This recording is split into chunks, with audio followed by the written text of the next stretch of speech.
Hi, you guys. Hold on. Am I live? I always ask this. I feel like I am.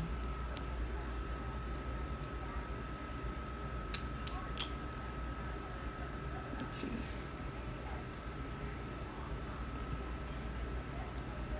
I'm just gonna let some people. I think I am. Hold on. Okay. I'm like, am I live? Okay, yeah. Hey, girl. Hey, you guys.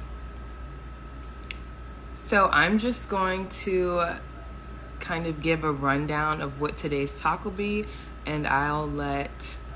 Okay, she's okay. Thank you, girl.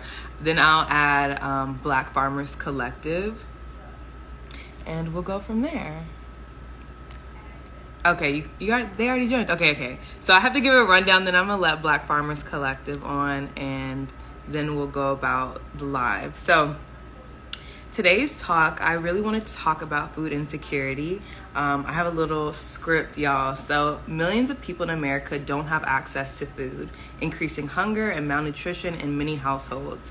Today, we'll be discussing what food insecurity is, the impact climate change has on food insecurity or security, and why it's important now more than ever to establish urban farms and community gardens. So, I'm going to let Black Farmers Collective on. Oh gosh. Hi, you guys. Oh, I think. Can you request to join or like? Here, let me see if I can request.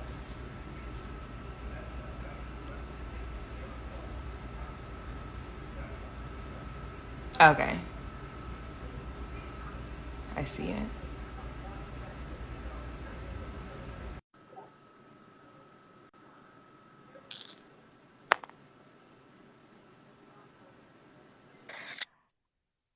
Hello. Hi. How It's are good to you? see you. I'm good. The weather today has been a little wild. Like it's just been like pouring rain and then like really sunny.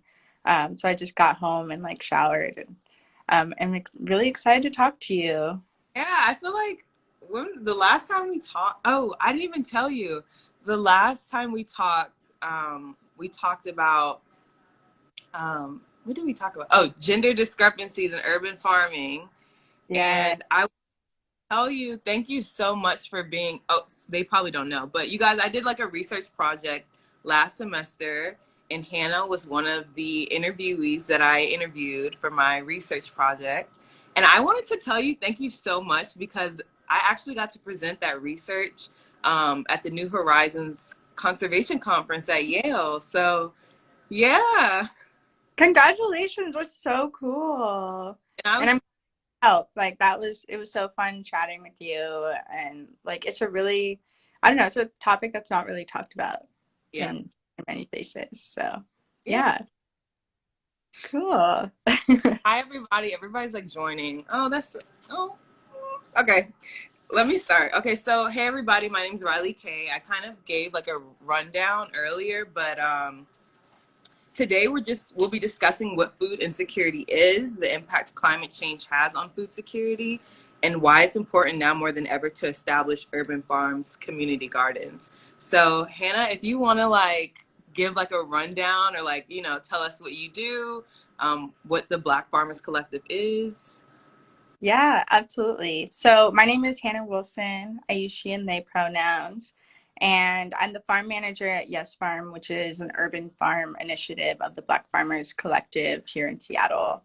And so I do a lot of things. Like I work on community building at the farm, educational programming, and distributing food to different groups. So a lot of the groups that I work with are like mutual aid groups or food banks or BIPOC owned businesses, just in an effort to like intentionally get to food to people of color and like folks who are really suffering from food insecurity, like we're talking about today.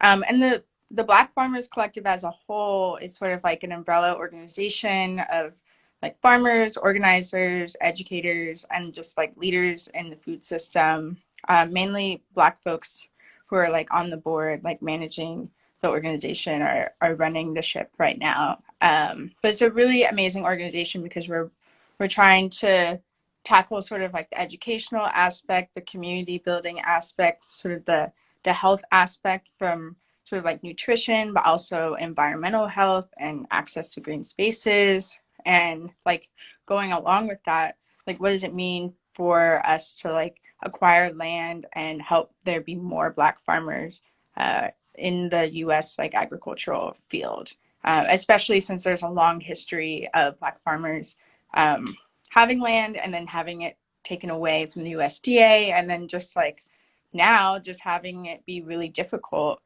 because of the systemic oppression that Black folks have faced to acquire land on many angles. So that's the main sort of scope of like what we do.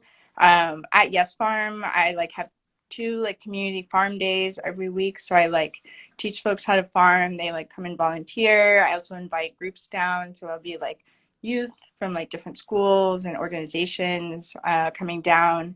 And then I also go to like different BIPOC-led gardens around the city, helping them sort of jumpstart their gardens and use the resources that we have to help them also teach more youth and like more families to garden and just to have access to garden spaces. So Yeah. yeah. No, I love that because I definitely feel like education is a big part of, just the problem going on now.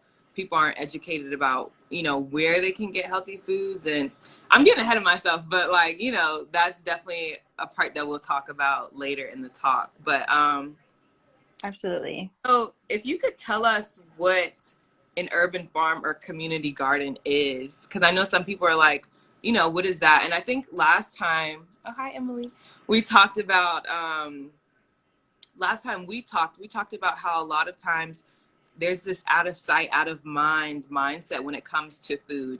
People don't know where they get their food from. They don't know, even if they buy it from the grocery store, they don't know like the farmer that, produced their food. So could you tell us like what that whole new concept is of urban farm or like, community gardens? Absolutely. Yeah, I think like when we're doing work as the Black Farmers Collective, we're really thinking about how we can reconnect ourselves and like have a really deep food system. Because right now, I think like many of us, our main relationship to food is just like buying it from the grocery store or like having it ready on a plate for you at the restaurant. And that doesn't tell you like how it's grown, who grew it, anything like that. And what we've seen is that a lot of urban farming and gardening is actually born out of like a survival mechanism for Mm, communities that didn't have access to food. And even if maybe they had some access, it maybe wasn't like culturally relevant food, like foods from their culture, from their background. yeah. Um, that like concept of being able to garden at home or like in an urban garden space that the city has, or to have an urban farm really lets you like empower yourself and grow your own food. It also creates like access to green space so that less people like have access to exercise and a safe place to be as a person, whatever like background they have. And so I think the urban farm has been a really cool opportunity to show people like it's actually like pretty intuitive to grow your own food, and you can do it in a space where like maybe we think of the city as like mainly concrete and cars and just like an indoors sort of like area or geography, when really like we can have green spaces all over our cities, um, to help us have better like health environmentally or physically, or spiritually and mentally too. Like just being able to be outside and be around like a green space is really good for your mental health as well. But yeah, I think like the history of like urban gardening and farming is largely born out of a survival mechanism for communities who like were redlined into certain areas of a city, and then in those areas like maybe grocery stores weren't built, and then from there folks were like, okay, well I don't have access to you know, affordable food, especially with the now we're facing a lot of gentrification. Yeah. You know, how do we think about, can we access food? Can we access it in terms of like money? Um, and then also just like, can it be like culturally relevant? Yeah. We see that a lot in Seattle, that like the north end of Seattle is like pretty white, and so folks don't have access to culturally relevant foods, whereas like in the south end there's a lot more folks of color, and then more like specialty stores there. So yeah. Yeah, no, I agree. I think just in those, and I say urban, but a lot of times urban communities are mostly filled with minorities. So with that being said, I actually have some or facts for people if they don't, know about food insecurity, or just a general idea for you guys.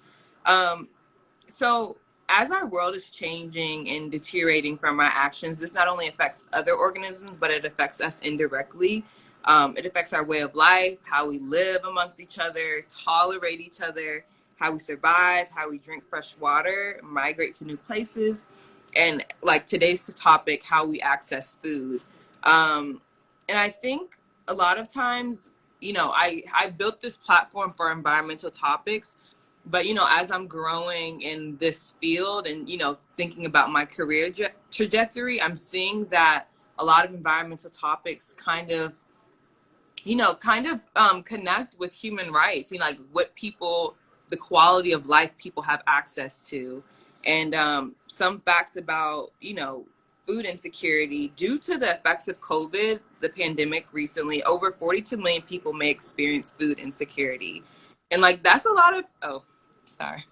Hi, you guys. That's a lot of people. I have also, food insecurity could be a long-term or temporary influence. They're influenced by factors like income, which you've talked about, employment, race, ethnicity, and even disabilities. And something that, last semester I kind of researched with GIS was how food insecurities in urban communities are being, it's just almost like an epidemic. Like it's everywhere. And I feel like a fact that I wrote down is nearly 39.5 million people, which is 12.8% of the US population, were living in low income and low access areas, according to the USDA's most recent food access research report. So these people don't have access to food. So when you say like, building those community gardens, like that's honestly like, and I know people say, oh, but they have like a little convenience store, bodegas. Like that's not food. Like all you can get there is like chips and soda. That's not healthy food. And I think that even creates and feeds into the problem of nutrition. Like why are, urban communities, why do they experience health issues more frequently than non-minorities, So I think it's just so important to have those community gardens, because it's just really helping.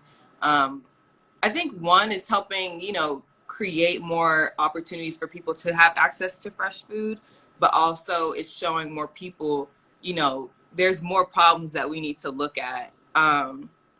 Yeah, so, and then the last one, I'm almost done, y'all. Climate change affects food production and availability, access, quality, utilization, and stability of food systems.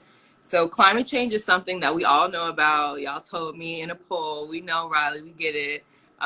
So Hannah, I wanted to ask, I know, they told me they knew what they was talking about. So today I just wanted to ask Hannah, what impact do you think climate change has on food security?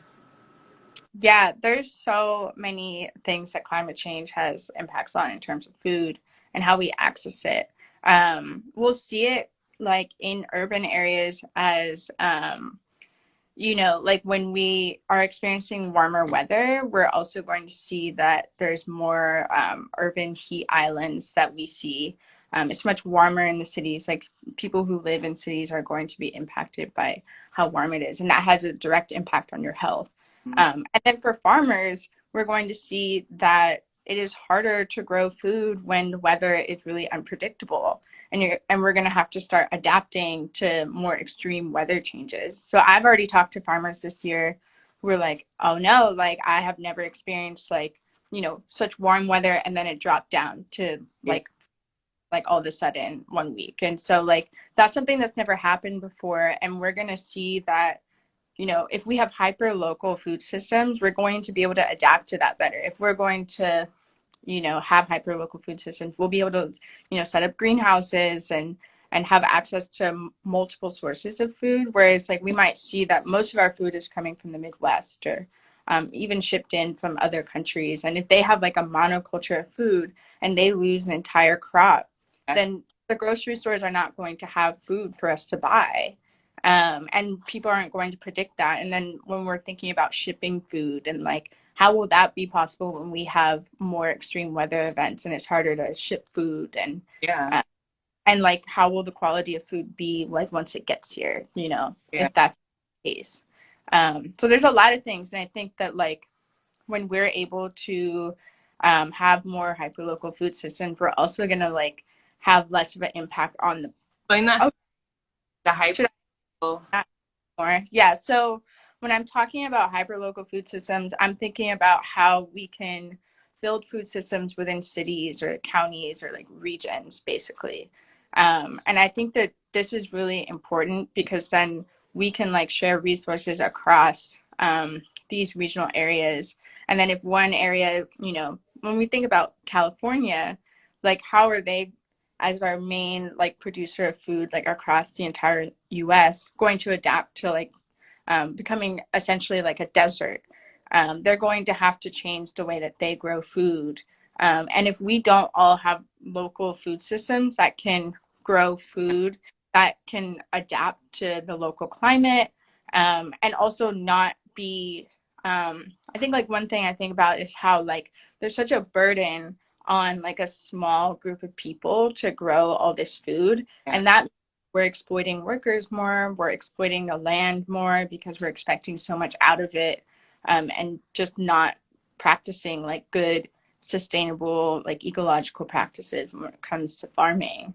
And so if we have more local food systems, then we're going to be able to have less impact on the environment and also not like exploit people.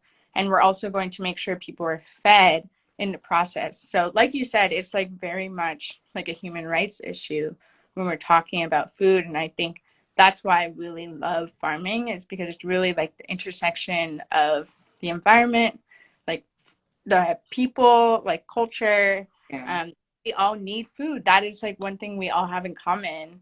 And when we think about who has access to food, like I'm always talking about, okay, like, yes, like, some people don't have access to food, but, people who are like folks of color, queer people, disabled people, undocumented folks, houseless folks, those are people who are going to disproportionately also not have as much access to food. Yeah. So like bring that to the forefront, and make sure we're like talking to the community and saying like, what do you need? And like, how can we make sure that you have it? So yeah. And also when people are able to grow their own food, then they don't have to rely on big agriculture, grocery stores, restaurants. And I talk a lot about how like because we've been displaced from our lands, Black folks, Indigenous folks, and many other folks as well, that means we don't have access to land to grow food, to steward the land, and like to also steward the land in a way that's sustainable and that may have not created the situation that we're in the first place. And then also, when it comes to that, it's like we don't have that knowledge of farming passed down to us the way that folks who have historically had land, Yeah. been able to do. Like they've been passed land, like tractors, like all this money to do this stuff, that we haven't been able to. So while education is a huge part of it, it's also land is wealth. It means that we have to like come together, think about like community and like cooperative economics and how we can like build our own sort of like economic development and Yeah. empower that way too. So many things. Yeah. Yeah, but I definitely agree with you. And then we're almost done actually. So the last question, and I'm always conscious like when I bring about these topics that I'll be talking about, I never want to think that people on here aren't experiencing these things, because it's like, I don't, like, even I saw an article where it was like even college kids are experiencing food insecurity. Like they have, I think at UCF they have, oh, they do. They have like a food pantry, and then they have like fresh produce to go. So they've obviously seen that there's an influx of people that don't have access to food, even if they're in college, because Yeah. who can pay for like $1,000 meal ticket to go every, like, it's just kind of sometimes unreasonable. And so I tuition is expensive. I, People don't know that like they can get fresh bucks or something like that. And then you can only work part-time usually if you're a student. So there's so many reasons that universities are just institutions that are like also perpetuating this yeah, as much as I would like to say they're not. So I know, I like, yes, watching me. Oh gosh. um if you know of any, or if there are any, what are some resources people can seek out for help if they themselves or a close friend is experiencing food insecurity? absolutely. I think, one thing I've seen pop up a lot in the past year, and like one of my main partners are like mutual aid groups who are like on the ground organizers, working with local producers or grocery stores too, and distributing food directly to community and making it really accessible. I saw someone mention community fridges. Community gardens and farms are one place to go. There are also usually food banks that people can access in different food programs in different places. They are out there in cities, especially. They just don't market it very well. And then they have all this food waste. And so that's another thing that I've been trying to deal with is like, okay, there's all these food programs in Seattle. How do we make sure that not all that food goes to waste? Yeah. And still food insecurity, right? Like, it's just kind of blows my mind sometimes when I like talk to people and they're like, yeah, none of the food programs across the city are like in coordination with one another. They're all working in silo Yeah. and not figure out how they can deal with food waste. They're just trying to like spend a grant or like something like that, right? And so I think those are some major resources that people can look out for. I think you can usually find a local mutual aid group on Instagram or like Twitter or something. Yeah, and then I think the city usually will have some programs like Fresh Bucks, which is sort of like food tickets that people can get, and a lot of people do qualify for them. So, yeah, that would be my suggestion. I also suggest like trying to figure out how to grow your own food a little bit. When you're in the city, it can be hard if you just have a balcony or something like that. But that's why we gotta learn how to grow our own food and reach out to people and lean on each other a little bit. So Yeah. yeah, Starting to see, like, I know like technology is like a two-edged sword, but it's like, they're creating ways where people can have, I think it was like a light thing. It's like a, I don't know what it's called, but it's like a column where you can like grow your own fresh like lettuce. I don't know, like lettuce, like Riley, who's trying to eat all the time, but like there's, gardening yeah. and like rooftop farming. Like there's so many things that we can do. We can even build our own little greenhouse inside our apartment to grow some food as well. So there's a lot of ways that we've sort of been encouraged to move away from that and just like lean on grocery stores and restaurants, and that's so that we can buy food instead of and spend money in this capitalist system, instead of just being able to grow our own food and cook our own food and feed our own people.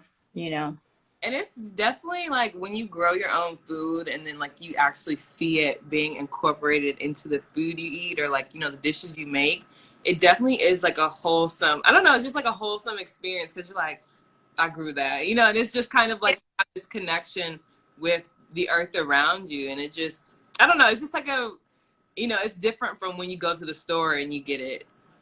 Yeah, it brings me a lot of joy because I'm like, oh my God, like, I planted this little seed in the ground. And it's like we get maybe like 25% of the whole plant um, at the ground. Like when I buy beets.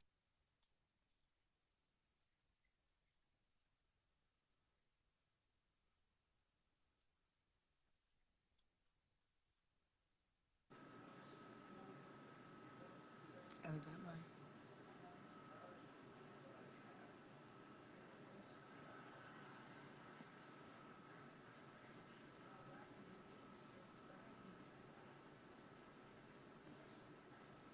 Oh, I think her.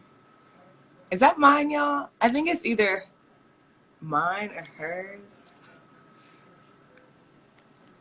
Maybe we'll wait. Oh, she had to leave. Okay, hold on. She was saying some good stuff. Oh, wait, hold on. Yeah, okay. Thank you, Emily.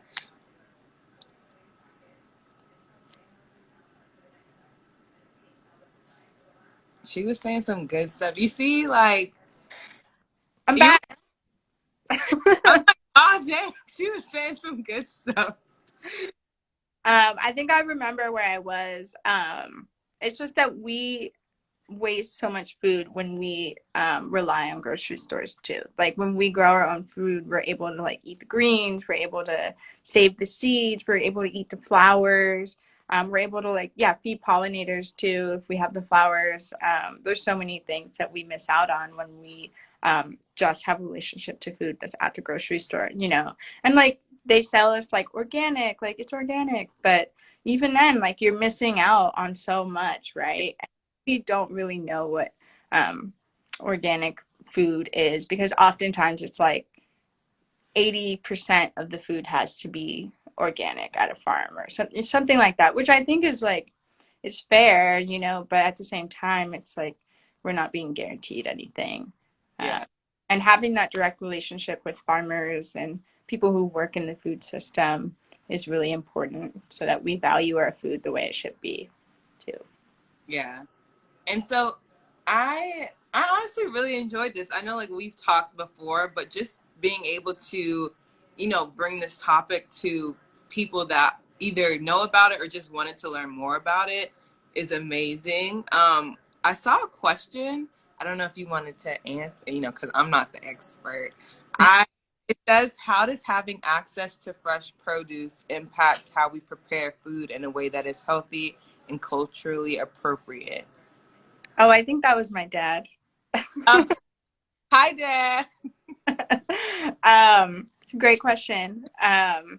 You know, I think like when we're able to grow our own food, we also are encouraged to think about how we cook it, and then that food is just naturally going to be less processed. It's going to be healthier when we do that, and then we can also grow, you know, peppers, spices, herbs that we want in the food. That's important to our culture, um, and so that's sort of why I say those things. Is that when you're able to grow your own food, you don't have to just take what's there. Like a lot of times, like food banks don't have very like delicious or culturally relevant food at all. You know, like they might have PB&J sandwiches.